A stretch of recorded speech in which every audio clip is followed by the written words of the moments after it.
tema yang dipilih oleh saudara kita di Balikpapan saat ini adalah berjalan menurut kehendak Tuhan. Saya ulangi, tema kita saat ini berjalan menurut kehendak Tuhan. Ada 3 hal yang lebih dulu saya ingin katakan kepada saudara. Ya, yang pertama, manusia dengan binatang, jangan tersinggung, saya tidak membandingkan ya, tapi ini kita belajar. Manusia dengan binatang itu perbedaan kata menurut kehendak itu jauh sekali. Ya, di sini perbedaannya. Binatang itu tidak punya kehendak bebas. Artinya sejak mereka Tuhan ciptakan sampai sudah jutaan tahun di dunia ini mereka ada bersama-sama dengan manusia. Ya, manusia kalau pakai istilah Alkitab ya kurang lebih 6.000 tahun lebih lah. Tapi mereka sudah ada lebih jauh sebelum kita. Nah, dari sejak Tuhan ciptakan mereka sampai selama-lamanya, sampai dunia ini berakhir, saudara akan tahu ini. Mereka tidak punya pilihan untuk hidup. Artinya begini, menu makan mereka contohnya. Dari mereka mulai bisa makan sampai mereka mati.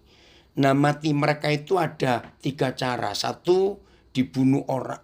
Dimakan orang. 2, dimakan oleh binatang yang lain. Ya. Nah, sejak mereka ada sampai sekarang menu makan mereka tidak berubah. Sebab mereka tidak punya pilihan. Begitu pula untuk hal-hal yang lain. Cara hidup, pola berkembang biak, mereka nggak punya pilihan. Mereka diciptakan Tuhan, diberi kehendak satu saja. Yaitu yang mereka lakukan sampai hari ini. Beda dengan kita. Kita ini bukan cuma banyak pilihan. Malah yang namanya manusia itu terlalu banyak pilihan. Betul tidak? Untuk apa saja. Binatang hanya punya 1 pilihan. Dari dia diciptakan sampai dia mati. Sudah berapa generasi mereka ada di dunia itu. Maka itu binatang itu tidak bisa jatuh di dalam dosa. Karena gak punya pilihan. Ya cuma itu. Nah, yang kedua, perbedaannya ini supaya kita tahu. Binatang itu nggak punya visi hidup seperti manusia. Yang bisa punya visi macam-macam. Visi hidup binatang itu cuma 1. Hidup, makan, berkembang biak, selesai. Itu visi mereka. Mereka tidak punya visi yang bercabang-cabang seperti kita. Karena mereka nggak punya keinginan. Jelas ya, nah kalau kita, wow, visi kita bisa banyak. Karena keinginan kita bisa banyak. Visi itu tujuan hidup. Binatang itu tujuan hidupnya ya cuma itu. Nggak ada yang lain lagi. Nomor 3. Ini pertanyaan penting. Antara mereka dengan kita. Ya, saya ulangi. Antara mereka dengan kita. Berarti siapa yang bisa berkata tidak kepada Tuhan. Setelah kita melihat 2 hal sebelumnya tadi. Ini pertanyaan penting dalam hidup kita. Sehingga kita bisa belajar. Saya tanya lagi setelah kita tahu 1. Binatang itu tidak punya keinginan lain, gak punya kehendak lain. Ya cuma 1 itu yang Tuhan tetapkan atas mereka. Kamu ini begini. Gak ada. Binatang tidak pernah punya perubahan-perubahan yang lain. Nomor 2. Binatang juga tidak punya visi yang lain. Kecuali cuma 1. Berkembang biak, hidup, makan, berkembang biak, mati, selesai. Kalau kita, wah, visi kita bisa banyak sekali. Macam-macam. Ya, itulah manusia. Nah, pertanyaannya, berarti antara mereka dengan kita manusia, siapa yang bisa berkata tidak kepada Tuhan? Belum keluar jawabannya ini. Saya tunggu yang via Zoom, ya.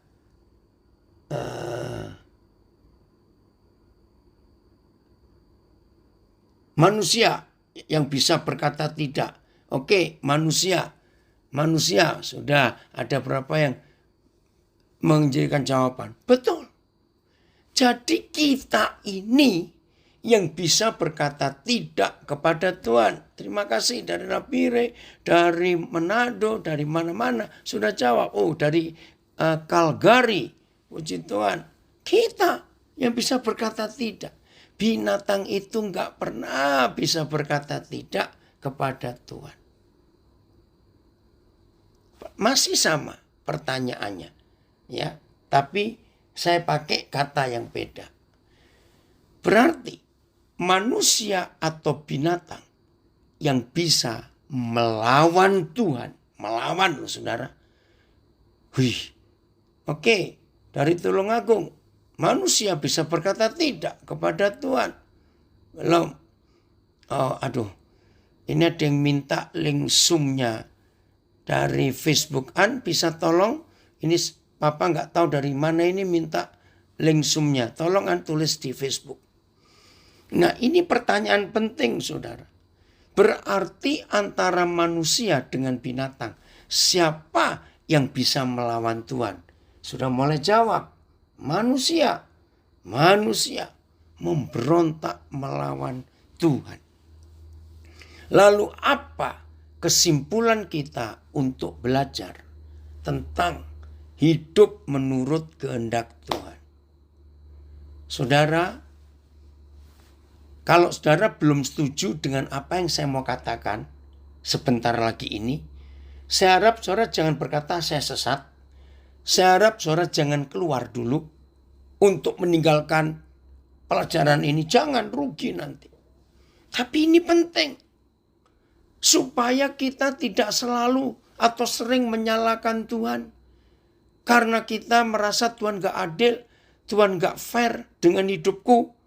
Nah, kalau ada yang masih bertanya seperti itu, ini kesempatan saudara belajar.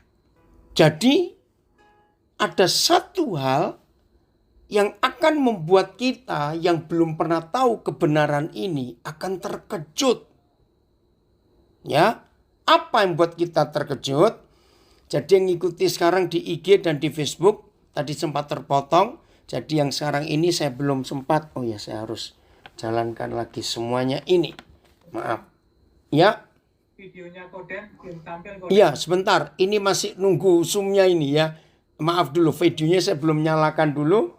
Karena harus ini biar stabil dulu. Ya. Nah, saya juga lagi buka lagi Facebook yang lain karena terputus tadi itu. Oke. Nah, jadi saudara jangan kaget ya. Saya nanti akan tunjukkan fakta ini karena berapa saat waktu belajar orang kaget dan sepertinya nggak percaya. Masa seperti itu?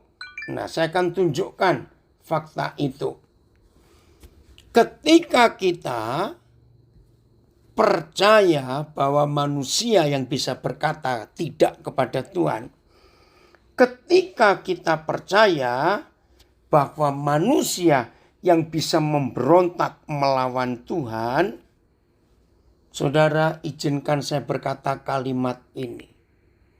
Ternyata Tuhan tidak bisa maha kuasa.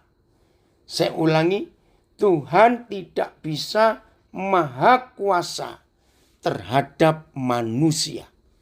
Karena kita bisa berkata tidak kepada Tuhan dan kita bisa memberontak atau melawan Tuhan.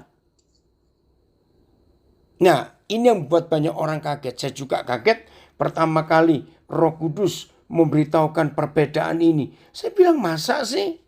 Saudara, saya harus berkata ini secara fakta dalam hidup kita. Bahwa Tuhan jadi tidak maha kuasa di dalam hidup kita karena kita bisa berkata tidak kepada Dia. Tapi kepada binatang, Tuhan otomatis maha kuasa. Sebab binatang itu tunduk. Binatang itu taat kepada Tuhan. Karena binatang itu nggak bisa melawan Tuhan. Coba renungkan kalimat ini. Jadi selama kita bisa melawan Tuhan, maka saat itu juga Tuhan tidak bisa buat apa-apa atas hidup kita. Saya ulangi lagi, ketika kita bisa berkata tidak kepada Tuhan, maka saat itu juga Tuhan tidak bisa buat apa-apa atas hidup kita. Maka itu sebelum kita mempelajari lebih dalam tentang berjalan menurut kehendak Tuhan, ini pilihan saudara kita dari Balikpapan. Maka kita harus tahu konsep ini. Karena berjalan menurut kehendak Tuhan, itu kan pilihan. Pelan-pelan ya. Saya ulangi, belajar berjalan menurut kehendak Tuhan, itu kan pilihan. Tuhan gak bisa memaksa loh. Saya beri contoh. Daniel, kamu harus ke kanan. Atau saudara, Ari, kamu harus ke kiri. Siapa lagi saya gak tahu. Gak sebutkan nama masing-masing. Coba jawab pertanyaan saya. Bisa gak kita melangkah ke arah yang berlawanan dari yang Tuhan tunjukkan? Jadi kalau Tuhan nyuruh saya ke kanan, saya bisa memilih ke kiri. Atau saya bisa memilih nggak mau bergerak, diam aja di tempat. Jujur, bisa tidak? Bisa. Nah, ketika kita disuruh Tuhan ke kanan, tapi kita tidak bergerak ke kanan, tapi kita ke kiri. Atau kita juga diam di tempat, nggak mau ke kanan, nggak mau. Saudara dengarkan. Berarti Tuhan maha kuasa nggak kepada kita? Tidak. Yang berkuasa adalah kita. Karena kita nggak mau dipimpin. Nah, kepada binatang nggak bisa. Binatang itu nggak bisa berkata tidak. Binatang itu tidak bisa memberontak. Dia disuruh Tuhan ikut. Nah, bagi yang belum pernah dengar saya ngajar ini, saya berikan contoh. Saudara, pertama kali dalam hidup saya kenal atau tahu langsung gerhana matahari total. Ya, pertama kali dalam hidup saya. Itu terjadi pada bulan Juni atau Juli 83. Nah, jadi seumur hidup saya baru pertama kali tahu gerhana matahari total ya, gerhana matahari total itu Juli 83 atau Juni, saya lupa. Wih, waktu itu heboh saudara. Apa hebohnya? Hebohnya itu berita. Padahal waktu itu belum ada SMS, belum ada sosial media. Tapi sudah diberitakan di radio, di televisi. Jangan melihat ke arah matahari, nanti buta. Waduh, orang takut semua. Nah, setelah itu ada berapa kali kejadian. Seingat saya sampai umur saya sekian, ada 6 atau 7 kali saya sudah pernah mengalami langsung gerhana matahari total. Apa yang penting? Para ahli biologi yang menyelidiki kehidupan manusia, hewan, dan tumbuhan. Wih, itu rame-rame di banyak tempat di dunia yang kelewatan jalur gerhana matahari total. Apa yang mereka selidiki? Binatang. Kan dalam dunia binatang ada 2 jenis. Binatang malam, artinya yang hidupnya cari makannya setelah matahari terbenam sampai matahari terbit. Nah, yang kedua binatang siang, yaitu binatang yang hidup waktu matahari terbit. Mereka keluar, lalu mereka masuk ketika matahari terbenam. Nah, para ahli itu menyelidiki. Nah, kebetulan tahun 83 itu gerhana mataharinya siang hari menjelang jam 12 sampai lewat jam 1 agak lama itu.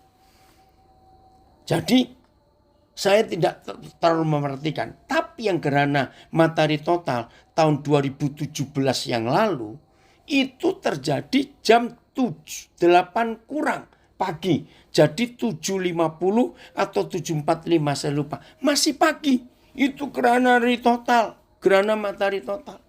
Nah, di situ saya menemukan binatang itu tunduknya kepada Tuhan.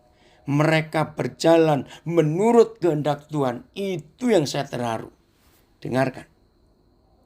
Jadi ketika jam 7 atau setengah 8 lebih, matahari mulai tertutup oleh bulan. Ya, matahari mulai tertutup. Maka kan mulai gelap. Nah, binatang siang kan baru keluar kurang lebih 3 jam. Ya toh, mereka baru keluar 3 jam. Yang saya terharu lihat mereka di syuting di TV. Binatang-binatang siang ini begitu mulai tahu, mataharinya kok gelap lagi. Padahal baru kurang lebih 3 jam mereka cari makan. Logikanya mereka belum kenyang. Loh, kok nggak seperti biasanya? Ada apa ini? Kok tiba-tiba gelap lagi? Padahal walaupun mereka nggak punya jam. Kan kita ini baru makan. Saudara yang mengharukan, mereka tunduk.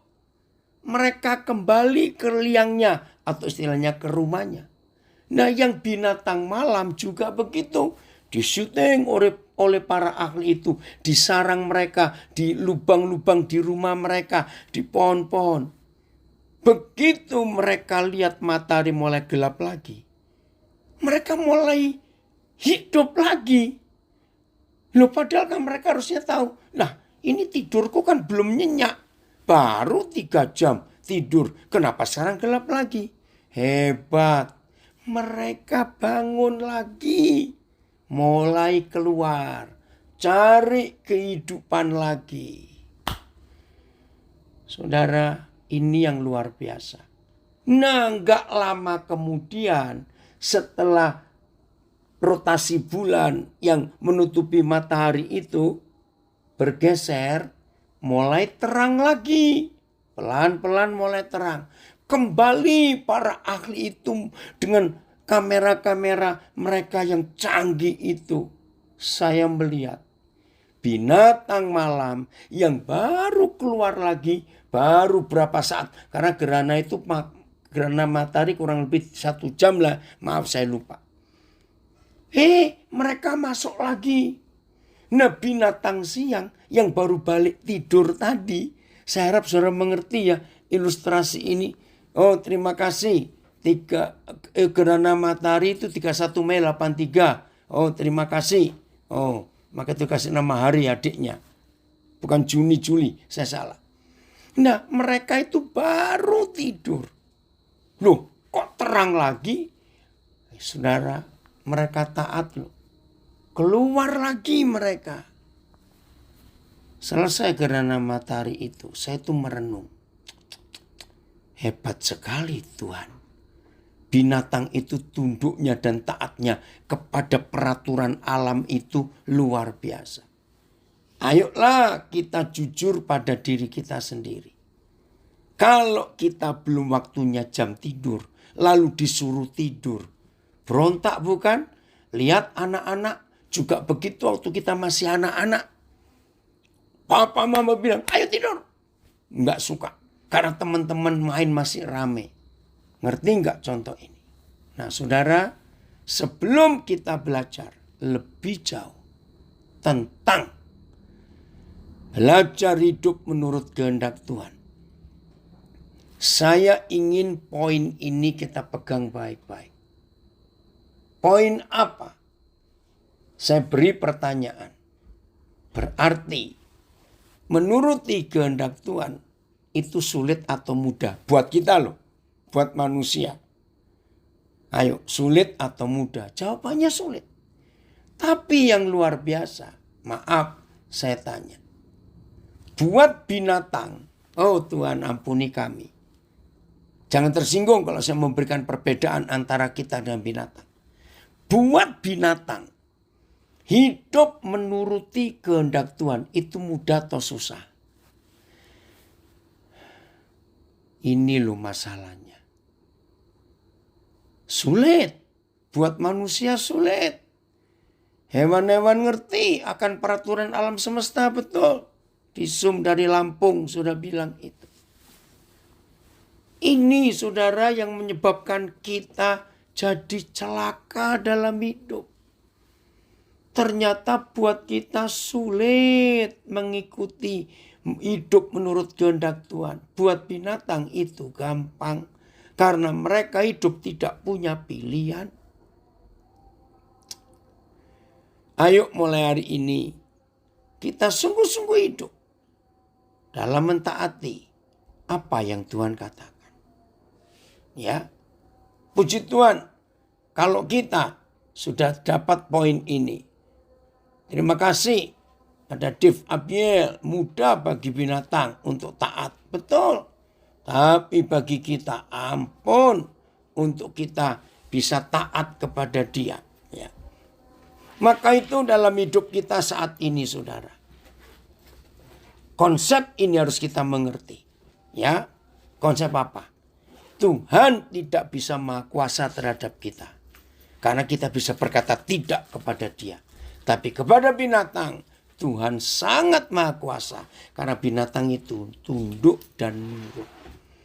Nah, maka itu kalau dalam hidup kita, saya ulangi, kalau dalam hidup kita menemukan hal-hal yang kita anggap Tuhan tidak adil.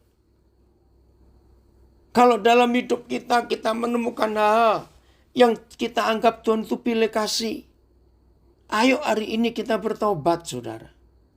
Jangan menyalahkan Tuhan. Ternyata ada bagian kita yang kita belum lakukan.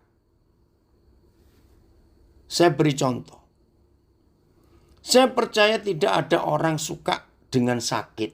Ya wajarlah, namanya manusia. Tapi pernahkah kita sadar ada cukup banyak penyebab penyakit yang terjadi di hidup kita karena kita tidak melakukan kehendak Tuhan. Kita tidak berjalan menurut kehendak Tuhan. Maafkan saya. Ya. Contohnya, tanya semua dokter. Penyebab utama orang itu sakit 80% kira-kira karena mulutnya rakus. Ya, itu fakta.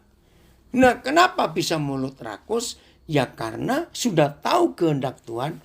Kan Tuhan sudah menulis di kitab Musa. Yang ini boleh dimakan. Yang itu nggak boleh dimakan. Sudah jelas. Nah, karena kita hidup tidak menuruti kehendak Tuhan, pasti ada konsekuensi, ada risiko, ada hal yang tidak baik terjadi di hidup kita.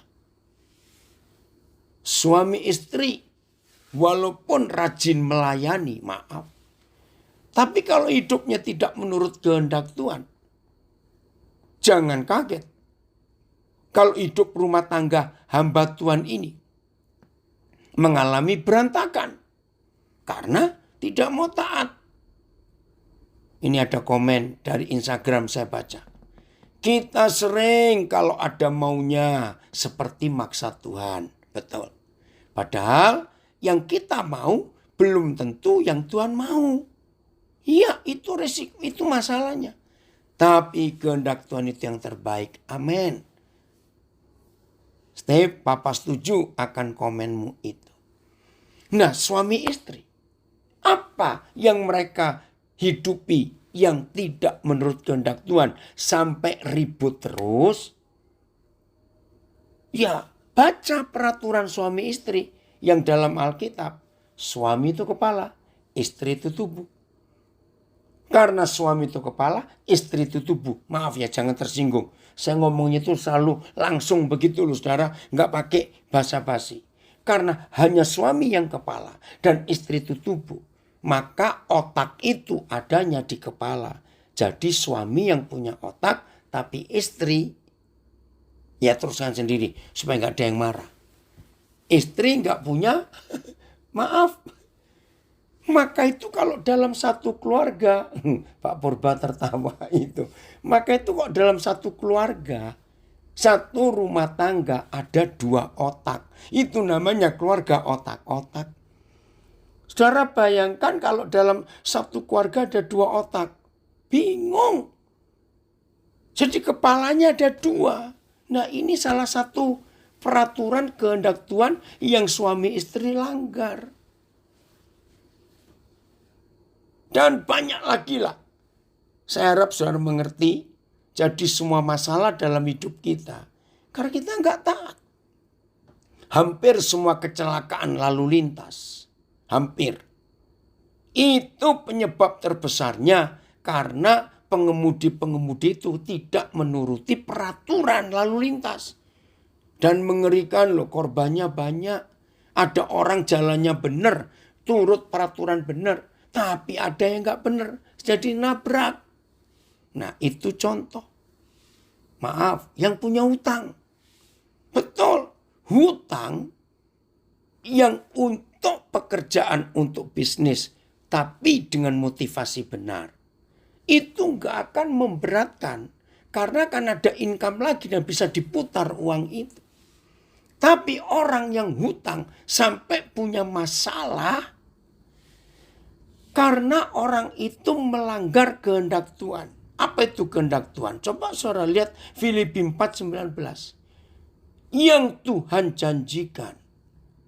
Yahweh Tuhan akan memenuhi segala keperluanmu. Bukan keinginanmu. Nah yang sering terjadi dalam hidup ini. Kita ini memaksakan diri untuk memenuhi keinginan kita. Beda loh saudara. Antara keperluan dan keinginan itu beda.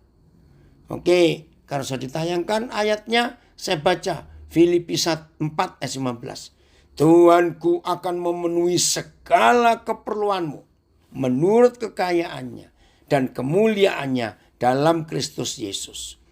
AYT, Tuhanku akan memenuhi segala keperluanmu menurut kekayaannya yang mulia dalam Yesus Kristus. BIS, Tuhan yang saya sembah, yang melimpah dengan kekayaan dalam Kristus Yesus akan memenuhi segala keperluanmu. Jadi saudara, yang Tuhan penuhi itu keperluan kita, bukan keinginan kita. Apa yang terjadi kalau ada manusia berjalan tidak menuruti kehendak Tuhan ini, yaitu dia atau keluarganya memenuhi keinginannya? Jawabannya cuma satu, bangkrut karena utangnya terlalu banyak. Nah, kalau sudah utangnya banyak, karena tidak menurut kehendak Tuhan, lalu orang itu lari sembunyi ke menara doa. Terus HP-nya dimatikan. Sehingga orang yang mau nagih nggak bisa nagih. Itu kurang ajar betul. Maaf saya berkata. Saya berapa tahun yang lalu diminta untuk pelayanan sharing di menara doa. Saya akan cek. Apa motivasi saudara ada di menara doa ini? Kalau ada yang melarikan diri dari masalah dan sembunyi di menara doa, awas, cepat pulang. Nggak bisa ada di sini. Loh, apakah punya utang nggak bisa didoakan? Nggak bisa. Punya utang kok didoakan, enak sekali. Kalau utang bisa didoakan dan lunas, ayo semua kita utang bareng-bareng. Lalu kita doa supaya Tuhan yang bayar. Enak sekali. Yang pakai duitnya kita kok suruh Tuhan yang bayar. Itu pengajaran yang ngawur dan sangat ngawur. Saya harap saudara setuju. Kalau kita punya utang karena kita tidak menuruti kehendak Tuhan, tapi menuruti hawa nafsu kita, ingin memenuhi semua keinginan kita, jangan minta Tuhan yang tolong. Bertobat. Jual yang ada. Tadi sebelum mulai Zoom ini saya dengar berita. Masih ingat? 2 hari kemarin ya. Jadi kemarin hari ini ribut. Wali kota mana? Tanjung Balai atau mana ya saya lupa. Di Sumatera Utara. ketangkap KPK karena memberi suap. Nah, yang melibatkan salah satu ketua fraksi DPR RI. Aduh, kacau sudah. Nah, jadi gini, setelah terindikasi korupsi, lalu dia nyuap lagi lewat ketua DPR untuk beritahu KPK jangan nangkap. Nah, itu kan bodoh. Itu artinya dosa ditutupi dengan dosa. Hutang dibayar dengan hutang. Nggak bisa. Waduh, saudara, ada banyak hal yang kita bisa temukan gara-gara tidak menurut kehendak Tuhan, hidup ini bermasalah. Serius. Maka itu yang sedang punya masalah hari-hari ini, coba tenang sebentar. Jangan panik dulu. Tenang. Izinkan Roh Kudus mengintrospeksi diri kita, menyelidiki, memeriksa hidup kita. Izinkan. Coba kita lihat ayat ini. Kejadian 1 ayat 2. Kejadian 1 ayat 2. Adaan? Oke. Ini penting sekali untuk kita pelajari. Ya. Bumi, saya lebih suka baca gini. Bumi berubah bentuk dan kosong. Gelap gulita meliputi samudera raya. Coba kalau kita baca ini, ada komen. Kita yang ngutang, Tuhan yang bayar. Kalau Tuhan manusia mesti ngomong, ndas mukui. Nah, ini ada saudara kita berkata, untung Tuhan bukan kita. Maaf ya. Saudara lihat, Kejadian 1 ayat 2. Bumi belum berbentuk dan kosong, gelap gulita menutupi samudera raya. Terjemahan lain, bumi tidak berbentuk dan kosong, kegelapan menutupi permukaan samudera. Maka bumi itu lagi campur baur adanya, yaitu suatu hal yang ketutupan kelam kabut. Yes, bumi belum berbentuk dan masih kacau balau. Samudera yang bergelora, yang menutupi segala sesuatu, diliputi oleh gelap gulita. Dengarkan ini. Berarti ini masalah enggak untuk bumi? Belum berbentuk, berubah bentuk, kosong, gelap gulita. Masalah. Nah, ketika bumi bermasalah, siapa yang Papa utus untuk menginspeksi, untuk meneliti, ya untuk mendiagnosa kalau ini dokter, untuk mencari penyebab. Kenapa bisa berubah bentuk? Kenapa bisa kosong? Kenapa ada gelap gulita menutupi samudera raya? Nah, dalam kondisi kacau balau itu, saudara perhatikan. Dan Roh Tuhan melayang-layang di atas permukaan air. Dan Roh Tuhan melayang-layang sama AYT, BIS. Tetapi kuasa Tuhan bergerak di atas permukaan air. Dan Roh Tuhan bergetar melingkupi di atas permukaan air. Saudara, ini hebat sekali. Maka itu kalau ada di antara kita yang sedang belajar bersama-sama saat ini, dan hidup saudara merasa sudah berapa hari, sudah berapa minggu ini aku kacau betul. Bisnisku berantakan, kuliahku kacau, hidupku nggak beraturan. Rumah tanggaku, pelayananku hancur misalnya. Hari ini saya sarankan kepada saudara, tenang.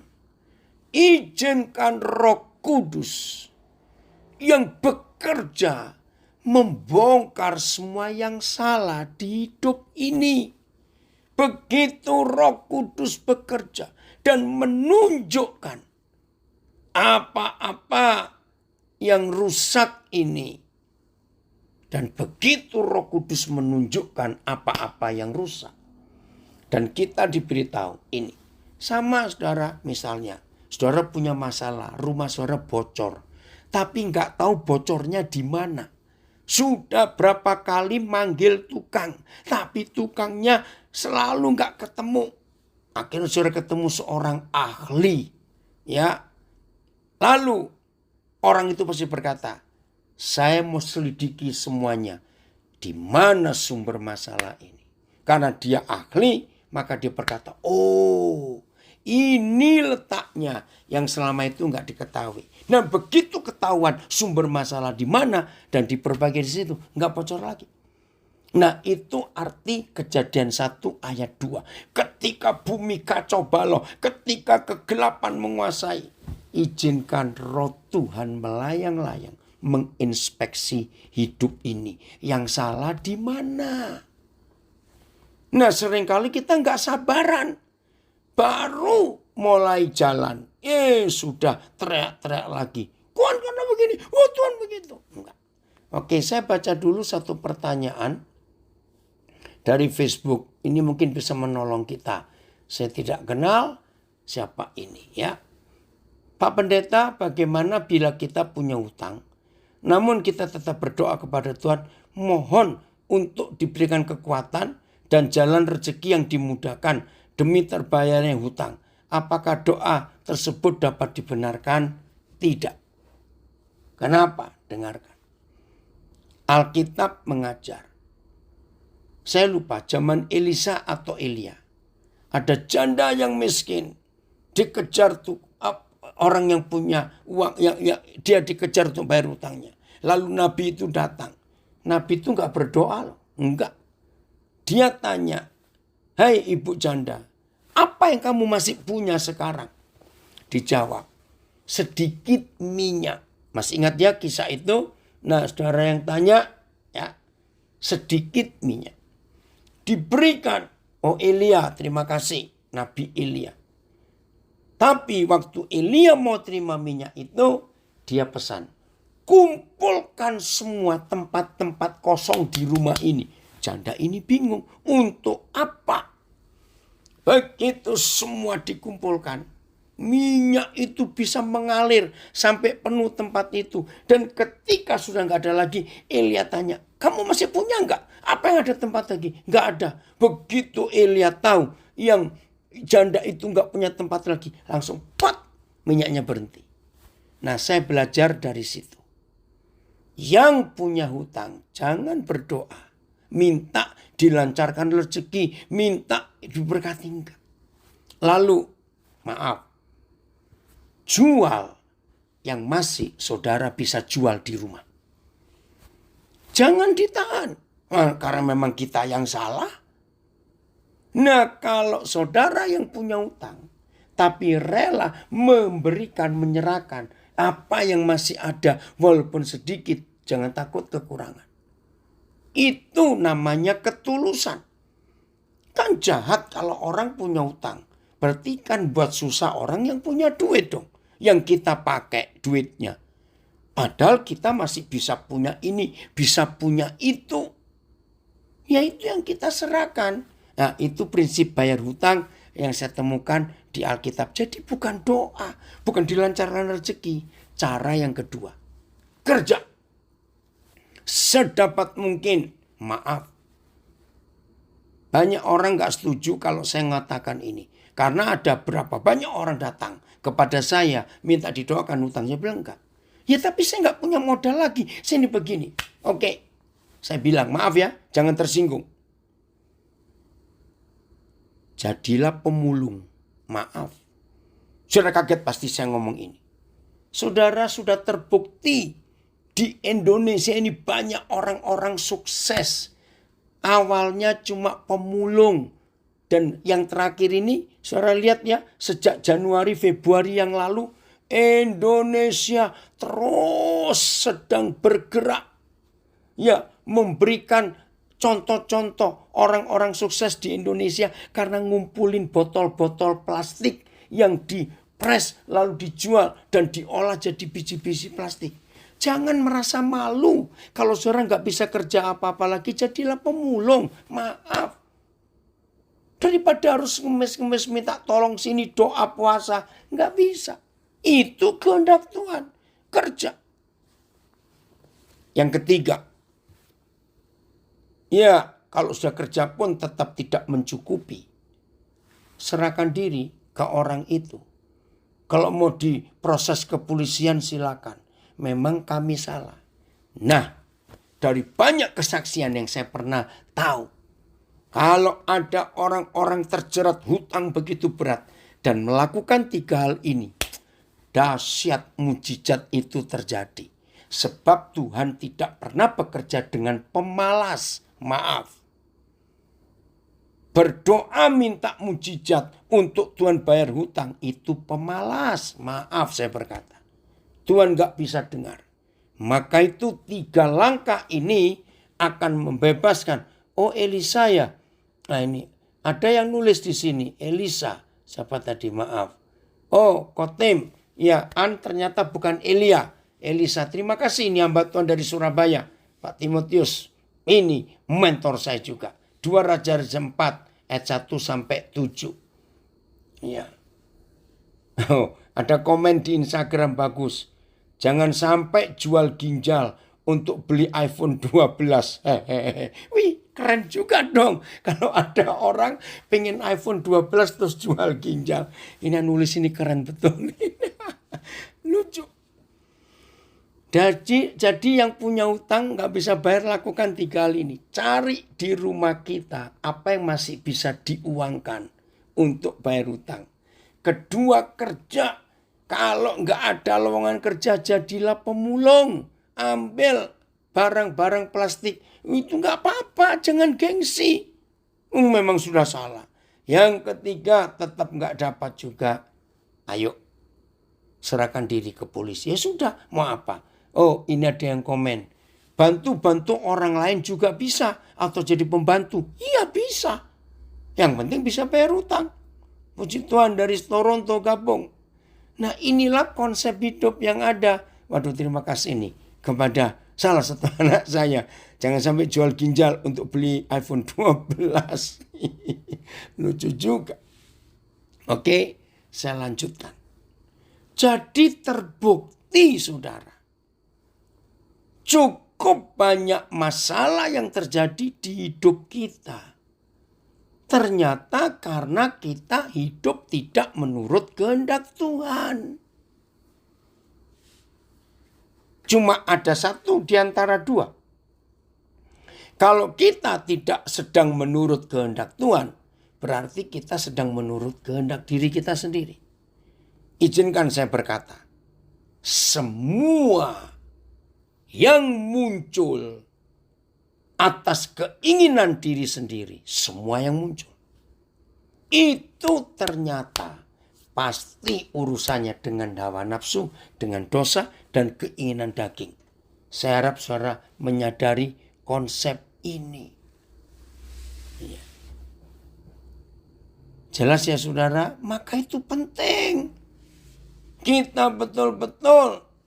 Nah, ada yang komen lagi nih di Facebook, nguli, tahu jadi kuli, ya angkat-angkat barang di pasar, di pelabuhan, juga pekerjaan. Banyak loh yang awalnya kuli jadi pemborong sekarang. Betul, banyak kok kesaksian pemulung-pemulung jadi orang kaya. Asal nggak gengsi saja. Jelas ya saudara, maka itu kalau kita mau hidup seperti yang Tuhan kehendaki. Hidup ini luar biasa. Hidup ini indah. Hidup ini menyenangkan. Terima kasih Papa untuk konsep yang luar biasa ini. Nah, kita lanjut sekarang ini. Pasti ada yang tanya. Ya tapi bagaimana caranya kita bisa mengerti kehendak Tuhan? Oke, yang tanya ini dengar jawabannya. Nah terus bagaimana caranya kita bisa mengerti kehendak Tuhan? Ada 2. Tolong dicatat. Ada 2. Untuk kita bisa mengerti kehendak Tuhan. 1. Ya, dengarnya 1. Jangan memiliki kehendak untuk diri sendiri. Senin yang lalu ada video saya viral, padahal cuma 2 menit lebih, hampir 3 menit. Saya masih di Jogja Senin kemarin, Rabu, Senin Rabu. Nah selesai saya Zoom, terus salah seorang anak saya yang rumahnya kami pakai untuk Zoom itu bilang, Pap ayo buat video pendek tentang apa yang saya baru bahas. Nolkan diri sendiri, .0. Maka Tuhan akan berbicara kepada kita. Jadi begini masalahnya. Selama saudara dan saya diketahui oleh Tuhan bahwa kita punya kehendak sendiri yang kita mau lakukan, doa puasalah sampai kurus kering. Dengan kata, Tuhan tunjukkan kehendak-Mu padaku. Saudara dengar, ketika Tuhan tahu bahwa saudara dan saya sudah punya kehendak, punya rencana untuk ini, untuk itu. Jangan coba-coba cari kehendak Tuhan. Gak bisa. Loh kenapa? Pasti benturan. Karena 100% seluruh kehendak Tuhan di hidup kita itu bertentangan. Seluruh kehendak diri kita ya itu pasti bertentangan dengan kehendak Bapa di surga. Mau ada yang tanya, saya nggak tahu siapa ini ya. Nepotisme kehendak siapa Pak Pendeta? Ya kehendak manusia dong. Pendeta nepotisme apa-apa nyentuh keluarganya kehendak manusia. Jelas sekali ya. Itu hal yang pertama, kita nggak bisa mendengar atau mengerti kehendak Tuhan. Nah dari sini ada pertanyaan lagi. Loh kalau gitu apakah kita nggak boleh buat rencana? Boleh. Buat rencana itu harus. Nggak ada rencana kacau balau. Itu tulisan Amsal. Makin banyak ya penasihat untuk rencana, makin cepat berhasil rencana itu. Nah yang penting saudara perhatikan. Rencana kita buat setelah kita tahu kehendak Tuhan apa untuk diri kita. Contoh, saya berangkat ke Papua. April 90, itu nol. Nggak punya rencana apa-apa. Bahkan sebelum saya berangkat ke Papua, saya itu sudah mapan pelayanan di Amerika. Maka itu waktu Tuhan bicara kepada saya untuk ke Papua, saya lagi di Pasadena, California. Waduh sudah enak pelayanan saya. Tiba-tiba Roh Kudus bicara kepada saya lewat sebuah buku From Jerusalem to Irian Jaya. Begitu saya baca, Roh Kudus bilang kamu ke sana. Ya udah, saya berangkat. Enggak pakai doa puasa, enggak pakai tanya kehendak Tuhan, saya enggak cari peneguhan kepada rekan-rekan pendeta, tidak. Tapi saya langsung berangkat karena saya enggak punya pilihan. Nah, tapi saya enggak tahu untuk apa ke Papua. Suruh apa? Saya belum tahu. Ya udah saya berangkat. Begitu tiba, berapa saat setelah saya keliling-keliling ke beberapa tempat, baru Tuhan munculkan kehendaknya. Daniel, kamu buat sekolah untuk anak-anak Papua.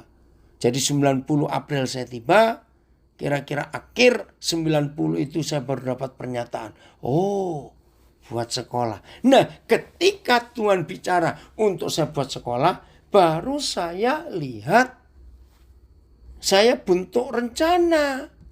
Ini ada yang nulis ini.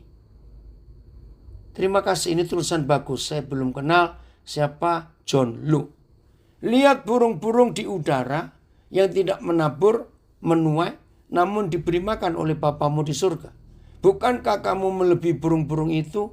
Artinya, nah ini artinya bagus. Saya setuju. Burung hanya mempunyai sayap dan kaki. Otaknya kecil. Bukankah manusia memiliki otak yang jauh lebih besar, lebih berakal budi, memiliki indera dan tangan kaki? Pastilah lebih kreatif daripada burung-burung di udara. Berusaha dan motivasi diri yang kuat, tidak menyerah. Tuhan beserta kita. Setuju? Saudara perhatikan. Jadi buat rencana setelah Tuhan menunjukkan kehendaknya kepada kita. Jangan buat rencana dulu lalu disodorkan ke surga. Tuhan setuju dong Tuhan. Tanda tangan dong Tuhan. Enak sekali. Jelas ya? Ini hal yang pertama. Mengapa kita sulit mengerti kehendak Tuhan? Karena Tuhan tahu di hidup kita masih ada kehendak buat diri sendiri. Hari ini tidak boleh. Hal kedua. Jangan bilang, lah kok cuma gitu saja? Iya. Lakukan kehendak Tuhan yang tertulis di kitab suci ini. Saya ulangi. Lakukan kehendak Tuhan yang tertulis di kitab suci ini. Begitu Tuhan tahu kita sudah menuruti kehendak yang tertulis, nanti Papa banyak bicara lagi kepada kita. Hari ini saudara,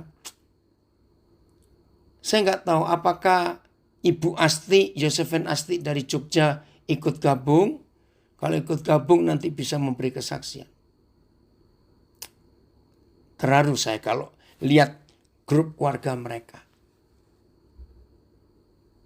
Hari Selasa malam, kami rombongan berempat tiba di Jogja. Langsung ya saya sharing. Ingat ya, di Jogja seorang lihat ya Selasa malam yang lalu. Nah, selama saya ngajar, ada satu anak yang Tuhan bilang nanti kamu temui anak itu. Tuhan pesan sesuatu tentang masa kecilnya dengan papanya. Woi, rekan saya sejak tahun 70-an, Ibu Eni Esther Prianto dari Kutai Barat. Ya, dari Muara Mujan ikut gabung, puji Tuhan. Ya. Nah, selesai saya ngajar, banyak orang yang ingin ketemu dan saya pun harus bicara-bicara. Tapi saya masih perhatikan anak itu ada di mana. Ternyata dia juga sibuk. Tapi saya berdoa, Papa, izinkan saya bertemu dengan dia. Saya siap. Karena pesan Tuhan. Nah, saya nggak punya kehendak apa-apa. Itu kehendak Tuhan. Akhirnya setelah ini itu, ya maaf ajar. Saya pengen ke toilet untuk buang air kecil. Selesai, saya kan harus balik ke tempat acara. Tapi Roh Kudus bilang, tunggu. Wah, saya kenal suara itu, saya tunggu. Nah, saya tunggu. Pas saya mau cuci tangan, padahal saya nggak butuh cuci tangan.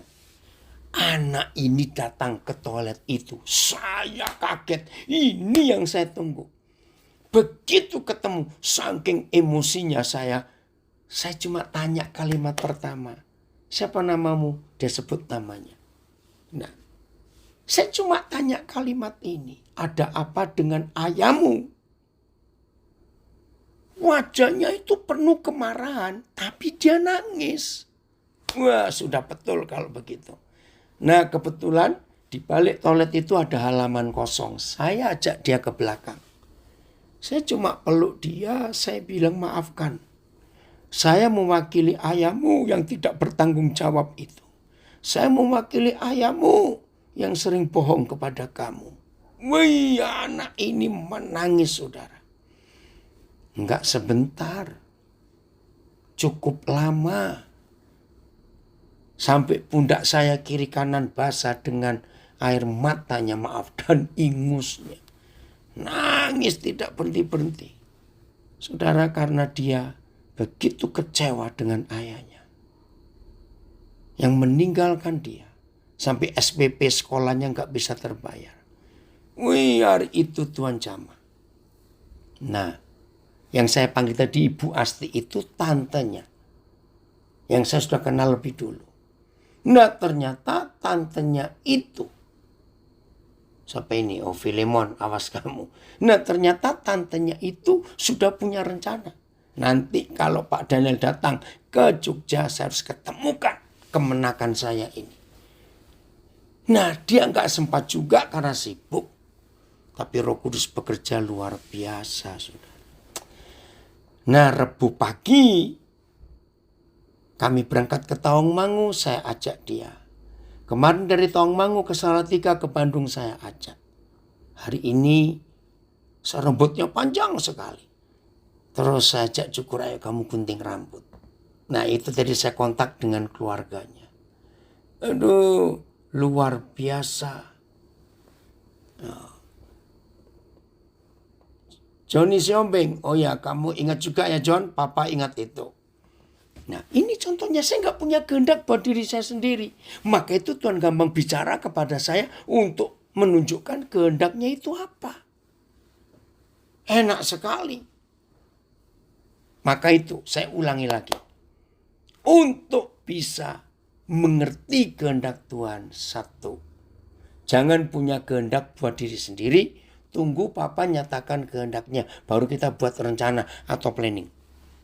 Yang kedua, Tuhan gak bisa menyatakan kehendaknya secara rema dalam hidup sehari-hari seperti banyak kesaksian saya sebelum kita mentaati kehendaknya yang tertulis. Nah, saya beri 4 contoh. Apa itu kehendak tertulis? 1. Tuhan berfirman, ampuni musuhmu, berkati orang yang membenci kamu, doakan orang yang gak suka kepada kamu. Sudah belum? Itu kehendaknya. Tertulis loh. Nomor 2. Apa itu kehendaknya yang tertulis ini? Hiduplah kudus. Karena aku ini kudus. Jauhi semua yang jahat. Awas bilang, aduh kok dua-duanya susah ya. Saya ini kok susah ngampuni orang ya. Saya ini kok sulit hidup kudus. Ya sudah. Tunggu sampai saudara lulus. Hal keempat. Tuhan bilang jangan pelit. Suka berbagi. Jangan pura-pura, kok lupa aku ya? Awas kamu. Maaf. Suka berbagi. Nomor 3.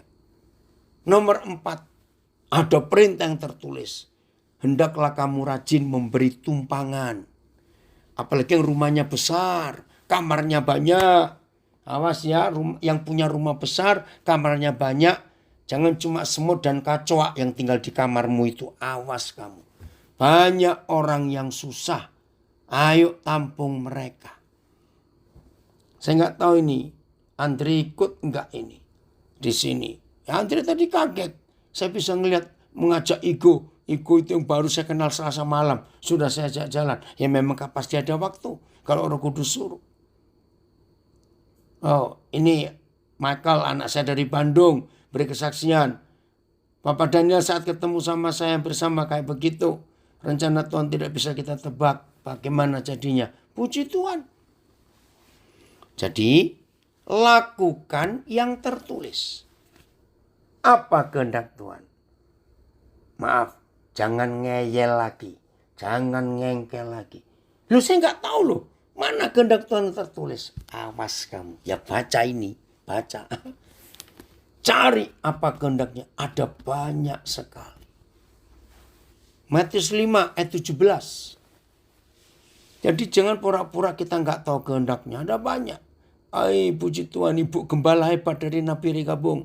Ini apa kabar? Ya, senang sekali kau Den bisa gabung sudah malam ini di Nabire. Ya. Efesus 5, bukan Matius, Efesus. Maaf, Efesus 5 ayat 17. Ayo kita perhatikan firman ini.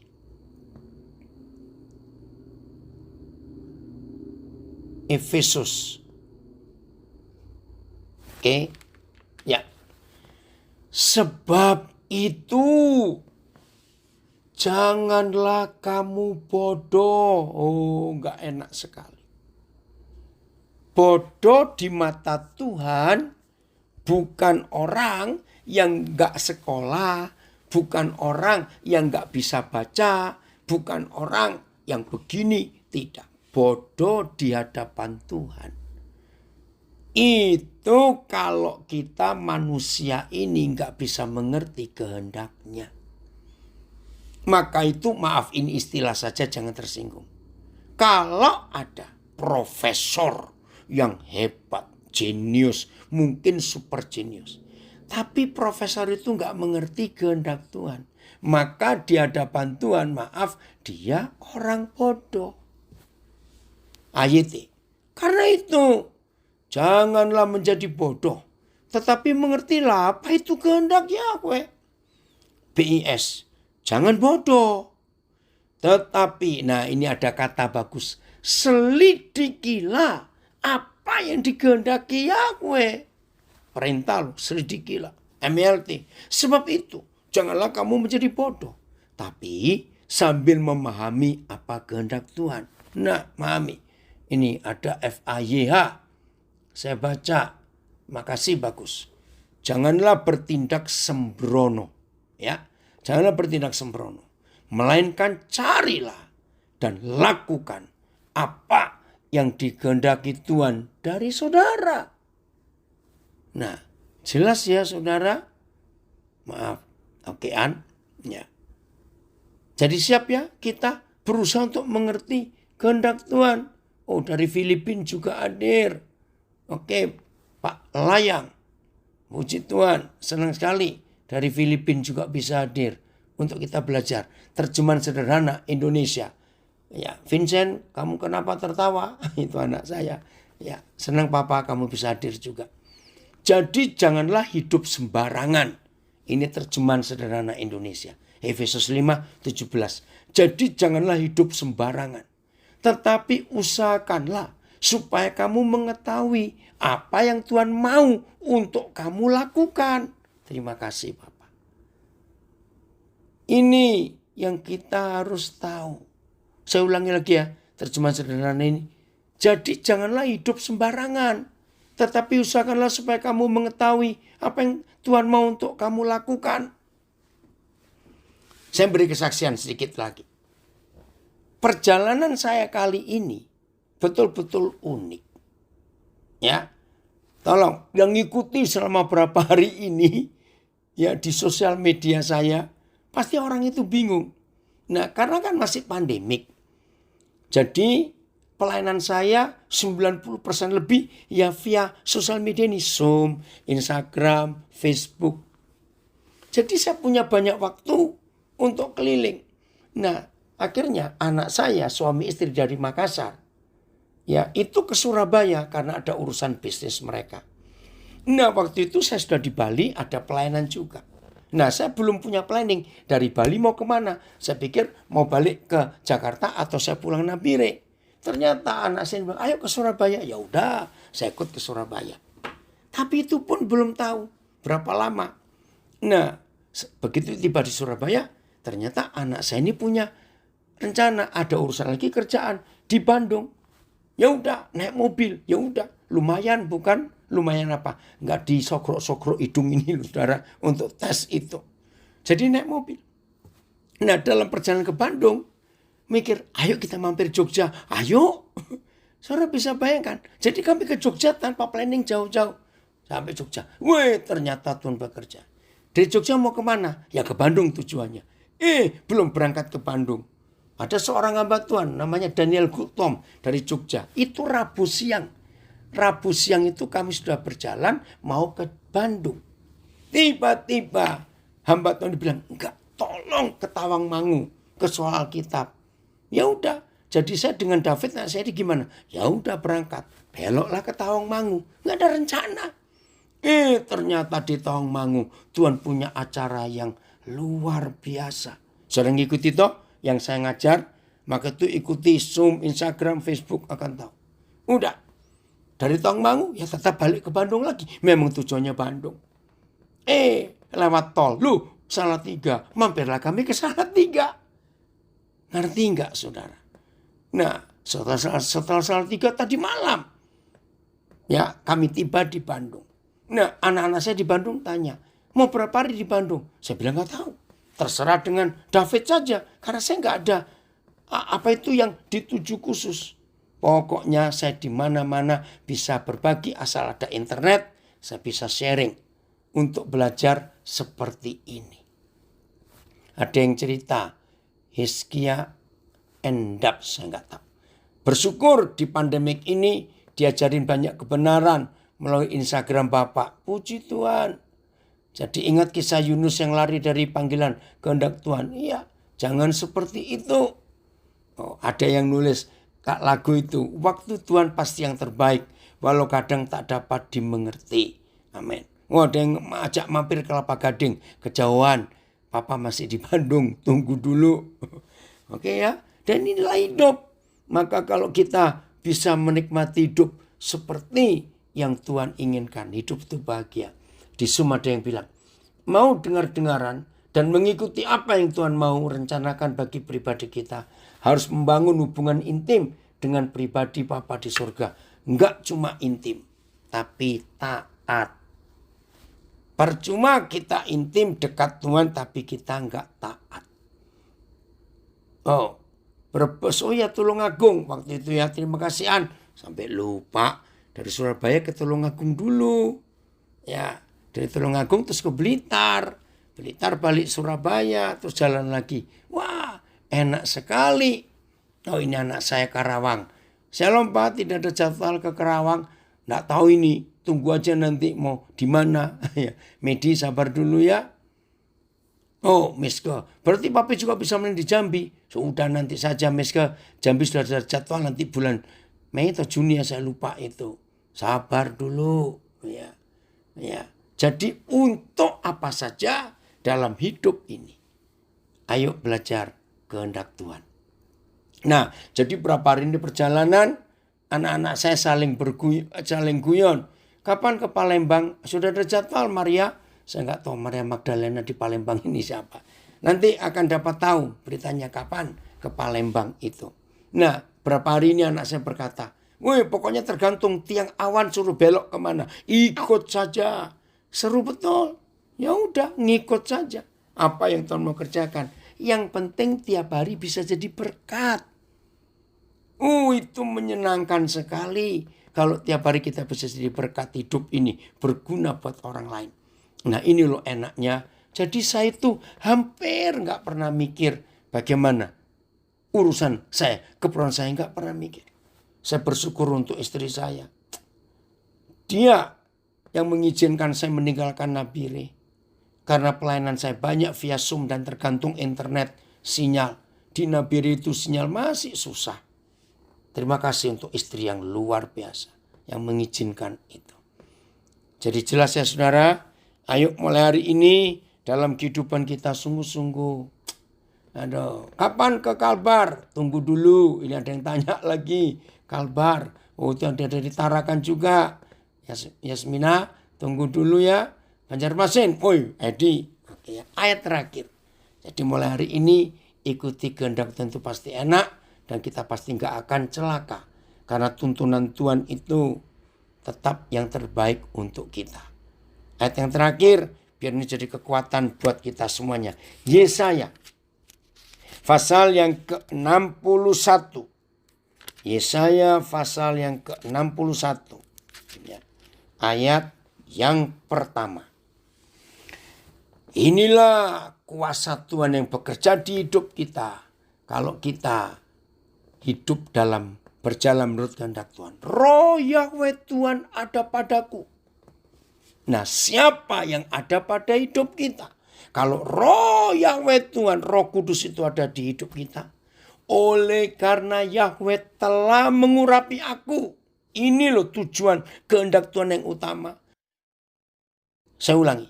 Roh Yahweh Tuhan ada padaku. Oleh karena Yahweh telah mengurapi aku.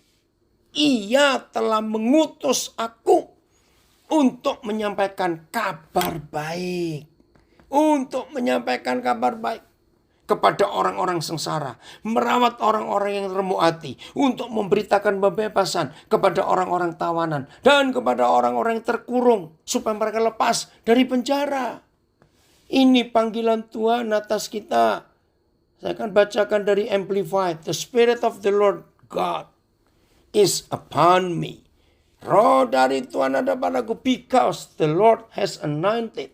Karena Tuhan telah mengurapi dan commission dan menyuruh aku to bring good news to the humble and afflicted. Untuk membawa kabar baik kepada yang tertekan dan yang menderita. He has sent me. Dia telah mengutus aku to bind up. Untuk membebat luka-luka yang hatinya patah. To proclaim release, ya, untuk menyatakan pembebasan dari orang-orang yang tertawan baik secara fisik maupun secara spiritual, ya, orang terpenjara dan pembebasan. Oh terima kasih Tuhan. Jadi itu tugas kita saudara, untuk kita menjadi berkat. Siapa yang ada di hidup kita yang mengurapi kita. Puji Tuhan. Selamat berjalan hidup menurut